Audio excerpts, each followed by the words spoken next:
Rendei graças ao Senhor, porque Ele é bom, e a sua misericórdia dura para sempre. Digam-nos remidos do Senhor, os que Ele resgatou da mão do inimigo, e congregou de entre as terras, do Oriente, do Ocidente, do Norte e do mar. Andaram errantes pelo deserto, por ermos caminhos, sem achar cidade em que habitassem. Famintos e sedentos, desfalecia neles a alma.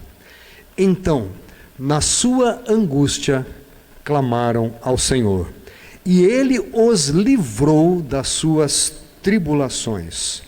Conduziu-os pelo caminho direito, para que fossem à cidade em que habitassem. Rendam graças ao Senhor por sua bondade e por suas maravilhas para com os filhos dos homens, pois dessedentou a alma sequiosa e fartou de bens a alma faminta. Pode sentar novamente, querido. Quero usar esse salmo como introdução a um tema que estou chamando aí, cheios de vida e do Espírito Santo. Pensando na nossa trajetória, eu gosto de fazer esse exercício, de lembrar de onde eu vim, por onde passei, e tentar exercitar a memória pensando onde eu poderia estar se o Senhor não tivesse entrado no meio dessa trajetória. Onde eu teria ido parar? Onde estaria hoje? Como diz um outro salmo, Israel que o dia não fora o Senhor, pois é, Ele entrou. Graças a Deus, Ele entrou na nossa vida em algum momento. No momento em que nós o convidamos, Ele estava pronto para entrar. Ele preparou o terreno, enviou o seu Espírito, trabalhou no nosso coração, lançou a semente lá através de um testemunho, de uma palavra que ouvimos ou que lemos, e em algum momento você e eu convidamos o Senhor. E Ele entrou, fez morada e transformou a nossa vida.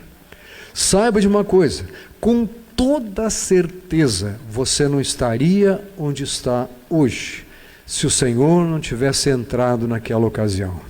Você que nos assiste, você não tem ideia de onde pode estar amanhã ou depois. O Senhor sabe todas as coisas. E com toda certeza, se convidar o Senhor para entrar amanhã, depois, próxima semana, próximo mês, ano e por aí à frente, até Jesus voltar, vai poder olhar para trás e dizer: agora sim, eu tenho uma trajetória definida.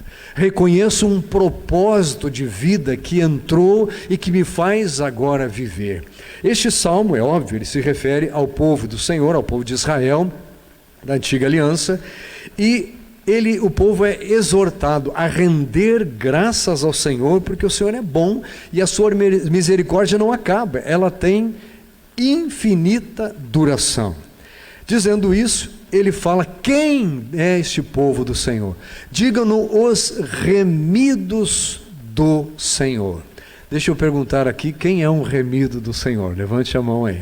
Se você tem entendimento, um pouquinho da palavra, sabe que você foi remido, comprado pelo sangue de Jesus. Você de casa pode colocar lá o seu testemunho no Facebook, ou mais adiante, quando estiver no YouTube, essa mensagem, colocando aí: o Senhor me remiu. Se você colocar a data ou o ano, vai ser interessante observarmos e orarmos por você também nesse sentido, que Deus continue abençoando. Mas é bom nós sabermos que Deus entrou. E quando nós marcamos a data, quando marcamos o dia, conseguimos delinear com perfeição as grandes mudanças que Ele operou. Essas mudanças são características na vida de todos. A nossa vida é completamente diferente. Nós vivemos em locais diferentes, temos sobrenomes diferentes, temos idades diferentes, enfim, temos experiências, histórias de vida diferentes, temos ascendência diferente. Estamos aqui, coincidentemente, no mesmo ambiente, mas não há muito que se comparar na trajetória da nossa vida. Mas quando o Senhor entra, há algo em comum.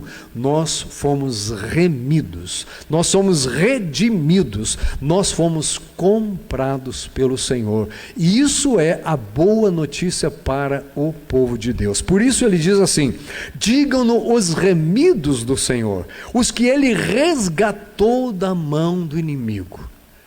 Onde é que você estava? Na mão do inimigo. Ah não, pastor, eu tinha uma vida boa. Pois é. A Bíblia diz que antes de nós conhecermos ao Senhor, nós éramos escravos do pecado. E estávamos nas mãos do inimigo. Ele diz aqui, nos resgatou da mão do inimigo.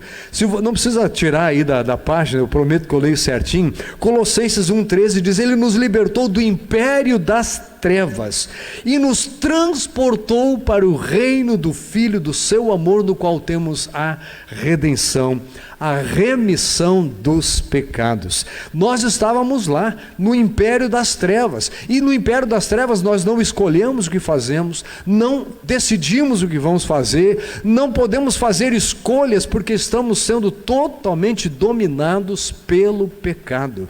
Mas ele nos transportou, ele nos libertou, diz aqui o Salmo 107, e ele nos transportou de uma realidade terrível, sem solução, sem horizonte, em que nós não sabíamos aonde íamos dar. Por isso eu disse: sabe lá Deus aonde nós estaríamos hoje? Será que estaríamos vivos? Será que estaríamos morando onde estamos morando, trabalhando onde estamos, com a família que estamos, na realidade, mas andando com o Senhor? Se o Senhor não tivesse entrado, com toda certeza não estaríamos, porque Ele é quem tem a capacidade de nos libertar. Ele é quem pode. A Bíblia diz assim: se o Filho vos libertar, verdadeiramente sereis livres. Se referindo ao Filho, e a palavra do Senhor diz: conhecereis a verdade, e a verdade vos libertará. Deixa eu fazer um parênteses aqui: não há outra verdade que liberte, viu, querido? Não é uma verdade relativa, não é uma verdade de alguém, não é alguém que tem poder nas mãos, não é alguém que use esta expressão. Essa expressão só é válida quando ela se refere única e exclusivamente ao Senhor Jesus e à sua palavra. Conhecereis a verdade. Jesus disse: eu sou a verdade, o caminho, a verdade e a vida. Ninguém vem ao Pai senão por mim. Também foi Jesus quem disse: Pai, santifica-os na verdade, a tua palavra é a verdade. Pois é em Jesus e na palavra de Deus que nós somos libertos. E se o Filho vos libertar, verdadeiramente sereis livres. Por isso, antevendo isso que aconteceria a partir da vinda, da morte, da ressurreição de Jesus, o salmista diz aqui uma expressão futurística, porque ele não estava ainda vivendo isso aqui somente na história, eles estavam vivendo isso no sentido de serem trazidos de outros lugares, mas no reino espiritual isso estava sendo profetizado ali. E diz: digam-no os remidos do Senhor, os que ele resgatou, mas não foi de qualquer lugar, foi das mãos do inimigo. Eu quero que você se lembre, querido, você não pertencia a Deus, pertencia a outro, a um inimigo, o pior dos inimigos. Sabe que uma astúcia deste inimigo de que a Bíblia fala é fazer com que nós encontremos muitos outros inimigos e com que nós comecemos a diluir a visão que nós temos deste inimigo e da ação dele sobre as nossas vidas. E começamos a achar que essas coisas espirituais não são tão importantes, são só mais uma. Um dia eu resolvo isso. E passamos a tratar dos outros inimigos que nós julgamos serem tão terríveis por causa desta enganação que chega às nossas mentes. Quem dera todos se dessem conta que, em primeiro lugar, nós precisamos tratar das questões espirituais. Nós estamos assentados aqui, não estamos aqui somente porque eu gosto de estar lá com aquele povo é simpático, eles me fazem feliz. Não é por isso. Nós estamos aqui para tratar da nossa vida com Deus, aquele que nos libertou do império das trevas, e para nunca mais voltarmos para o domínio daquele império. Assim como outro dia eu perguntei aqui, quem já não disse: eu não aguento mais? Quem já não disse assim: se eu pudesse eu ia embora desse país? Vou perguntar, quem já disse, se eu pudesse eu ir embora, né? Ia morar em outro lugar. Como se fosse adiantar alguma coisa. Como se fosse mudar alguma coisa. Sabe o que mudaria, queridos?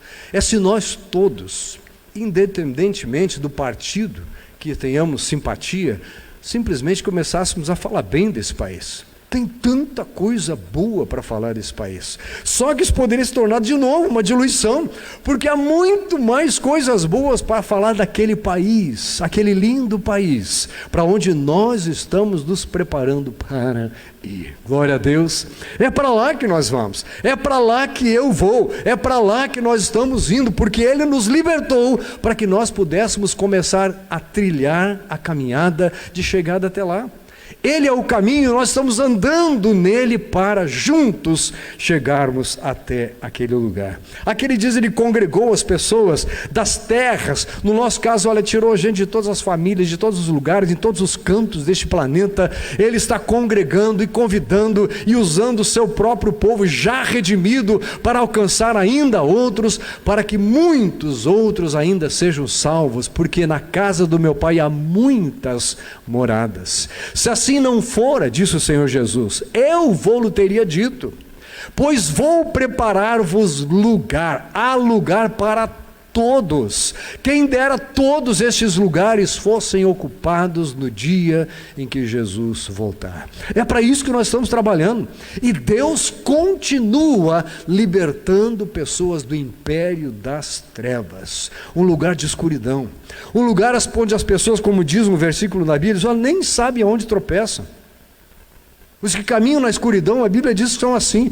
Os que caminham na luz, é como a luz da aurora, que brilha mais e mais, mas os outros, caminho das trevas, nem sabem em que tropeçam. Tropeçam e não sabem o que está acontecendo. Tentam definir, tentam dar resposta, tentam achar argumentos, mas vão tropeçando e vão caindo. E nós que fomos erguidos do monturo, nós que Ele tirou do lixo, nós que Ele resgatou de uma vida sem propósito, sem futuro e sem salvação, nós fomos salvos por Ele, porque Ele nos libertou do império das trevas. Diz aqui o versículo 6, que este povo foi liberto, estava em angústia. Como é que nós estaríamos hoje? Porque na angústia nós clamamos e Ele nos ouviu. Será que a angústia teria acabado? Não são as lutas todos nós temos. Não são contrariedades, todos nós enfrentamos. Dificuldades, são angústias. Como diz Paulo, angustiado não. Angustiado não. Pode ficar triste, pode ficar perplexo, mas angústia não é para entrar. Quando ela entra, diz a palavra, olha, se entrar aí alguma inquietação muito grande, leve ao Senhor em oração, porque Ele continua ouvindo o clamor do seu povo. Diz aqui que eles estavam em angústia, clamaram ao Senhor e Ele os livrou das suas tribulações. Deus sabe o que nós passamos aqui. Deus sabe qual é a nossa necessidade. Ele sabe a intensidade do que nós estamos passando e Ele sabe como nos conduzir, como diz aqui o versículo 7. É aqui que eu quero que preste atenção. Veja lá a primeira frase. Ele nos conduz por onde? Por um caminho direito, por um caminho reto, por um caminho em que não há dúvida, por um caminho que sabemos aonde vai chegar, é um caminho reto. Pode ter conturbação no caminho, pode ser, ele é estreito, como a Bíblia diz, mas sabemos aonde ele vai dar. Não é um negócio assim que você vê uma curva lá adiante, o que será que tem depois daquela curva? Não é um negócio que tem uma subida e depois vai começar a descer. E o que será que tem depois daquela descida? É algo que você olha, e a Bíblia diz, chama isso de olhar firmemente para o autor e consumador da nossa fé.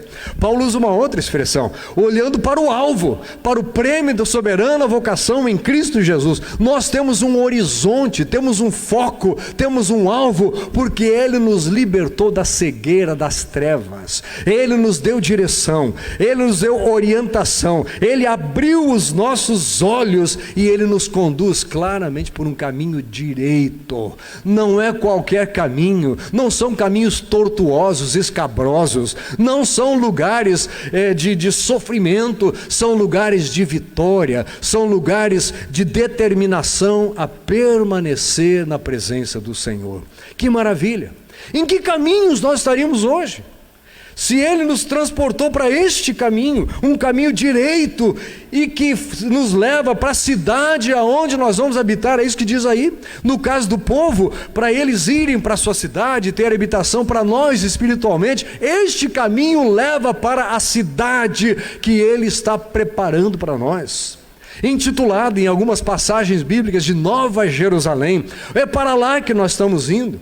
Pastor, que caminho eu pego, querido? Só tem um caminho. Não são todos, como dissemos aqui domingo, né, que levam para lá, mas só um caminho. Jesus Cristo é o caminho, graças a Deus. Há um só mediador entre Deus e os homens, como ouvimos aqui domingo, Jesus Cristo, homem. Ele que veio, se fez homem, habitou aqui, mas sem pecado. E Ele diz, olha, eu vim aqui, fiz o que é para vocês seguirem e imitarem. Conduz-nos pelo caminho direito para que cheguemos a um lugar que é a nossa habitação definitiva. Ele matou matou a sede da alma sequiosa. Estávamos com sede. Eu cheguei aqui hoje e sentia sede. Fui lá, enchi um copinho de água e tomei água. Vi mais uma pessoa. Minha sogra também chegou, eu vou lá pegar água. Pois é, água é um negócio que a gente não pode ficar muito tempo sem ela. Não dá, pois aqui diz espiritualmente, Ele matou uma sede que todo ser humano tem. Essas são as diferenças entre aqueles que pertencem a Deus e aqueles que não pertencem ainda, porque temos esperança que se cheguem ao Senhor. Mas quando nós nos chegamos a Ele, de repente é como se tivéssemos, mas era disso que eu estava precisando. Sabe aquele dia que você está com sede, não sabe como está se sentindo incomodado e tal, não sabe o que é, aí alguém te oferece um copo de água fresca, na temperatura ideal, né? Aquela que você, aquele negócio desce assim, molha a garganta, era isso que eu estava precisando, parece que acalma tudo. Aqui diz que Ele dessedentou a alma sequiosa.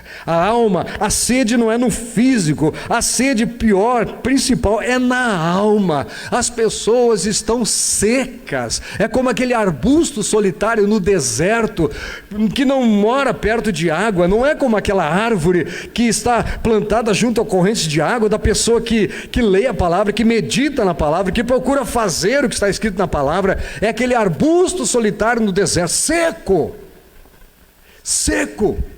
você olha, não tem vida.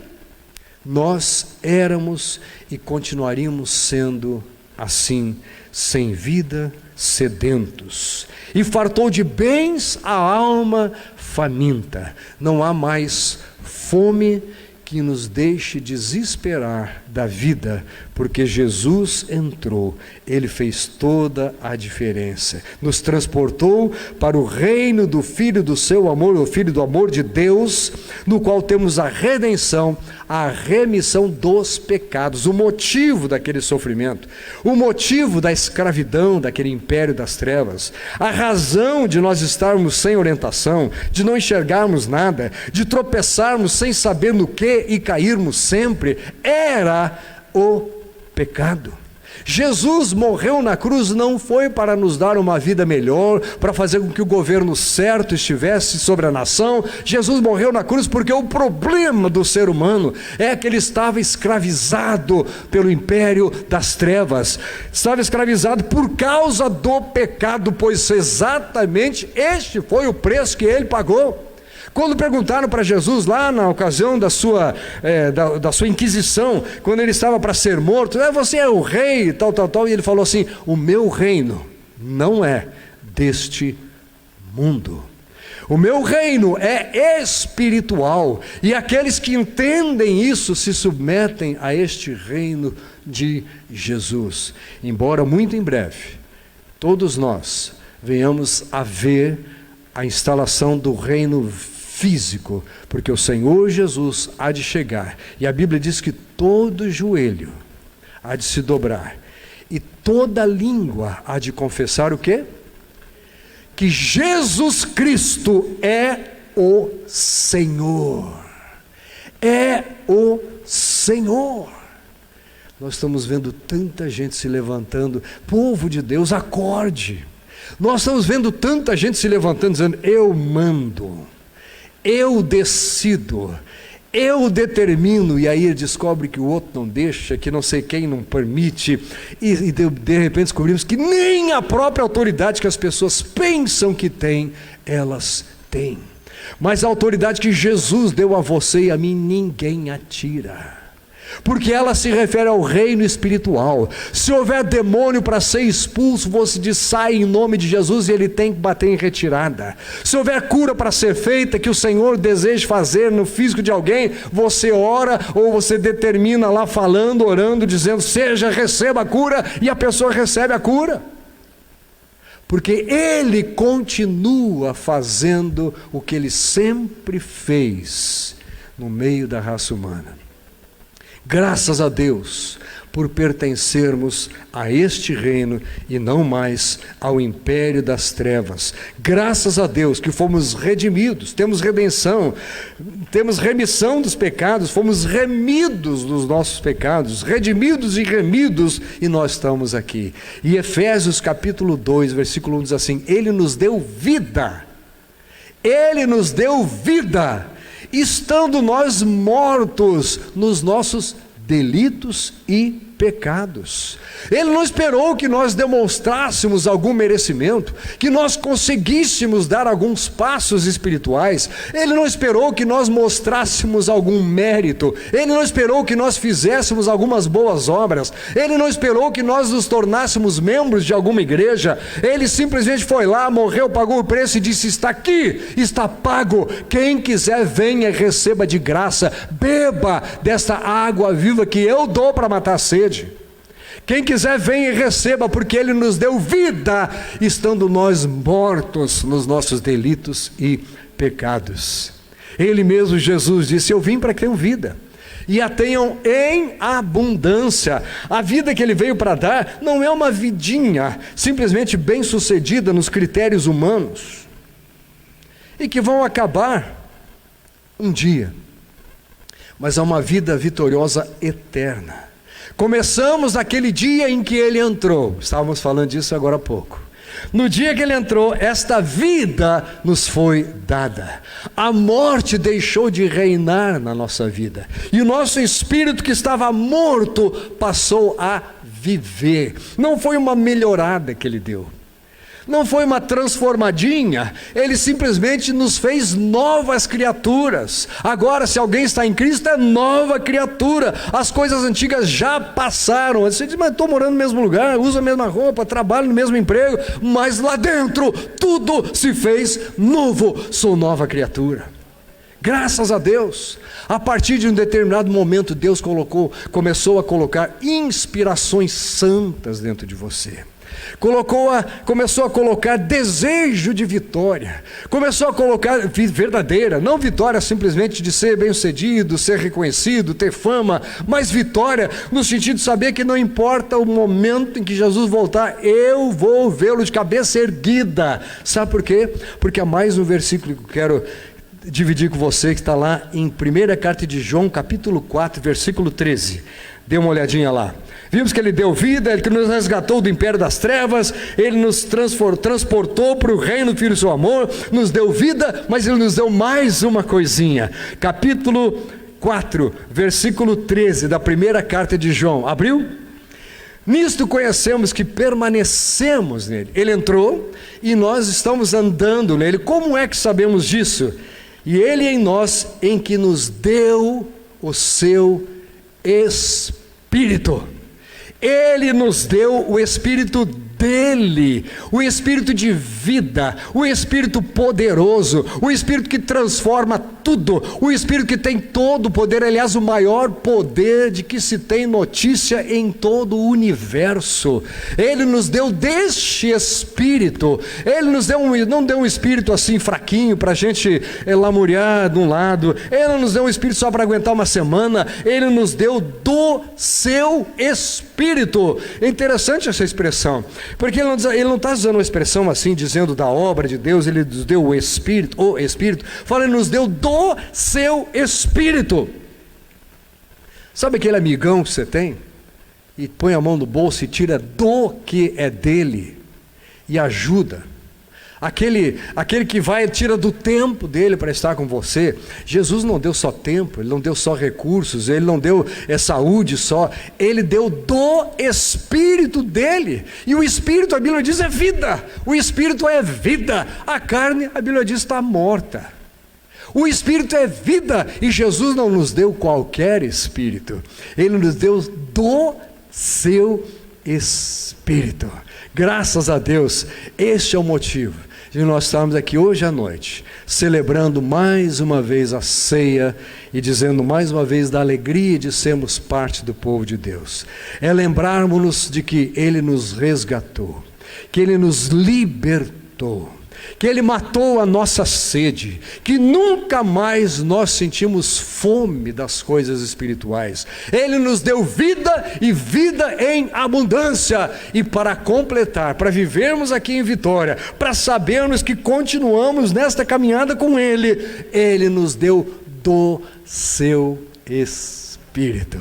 Graças a Deus, que Deus abençoe você, que você se lembre sempre disso, e substitua aquela tendência de reclamação, de falar mal disso, de falar mal daquilo, por uma lembrança poderosa que vem lá de dentro, de que você não só tem vida, mas que você tem vida dada do próprio Senhor, porque Ele deu do Espírito dele para que você tenha vida hoje. Ele te transportou, te libertou do império das trevas, colocou no reino do Filho do amor de Deus, e hoje a vida é tão abundante, a vida é tão preciosa, que não é qualquer coisa que flui dentro do nosso espírito, é do Espírito de Deus.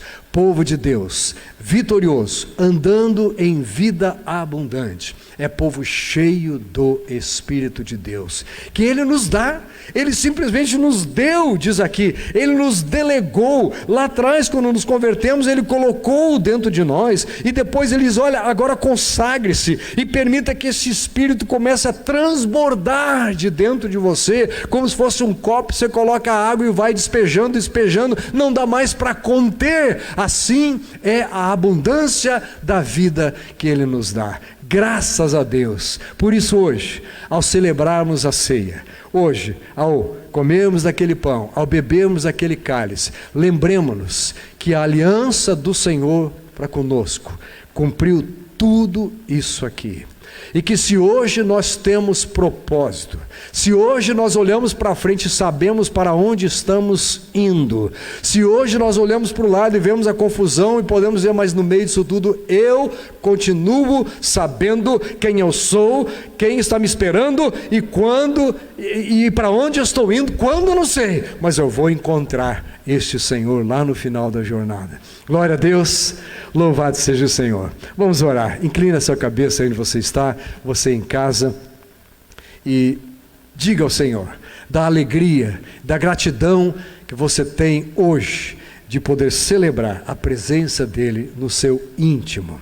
Obrigado, Senhor, por esta maravilha que é a Tua palavra, que não volta vazia, e que nos lembra que o Senhor nos libertou, que o Senhor nos trouxe de um canto onde nós estávamos, que nos livrou do lixo, da falta de propósito, que nos tirou da escuridão, das trevas, e o Senhor nos transportou para um reino de luz. Obrigado, Senhor, porque agora nós podemos celebrar, e é isso que queremos fazer em nome de Jesus, celebrando a ceia que o Senhor orientou a fazermos. Queremos fazer nessa noite com gratidão. Vem, Senhor, habitar abundantemente no coração de cada um que está aqui, de cada um que está nos acompanhando, em casa ou fora daqui, que Tu estejas abençoando, enchendo do Teu Espírito Santo que Tu nos deste. Agradecemos por isso e oramos em nome de Jesus. Amém.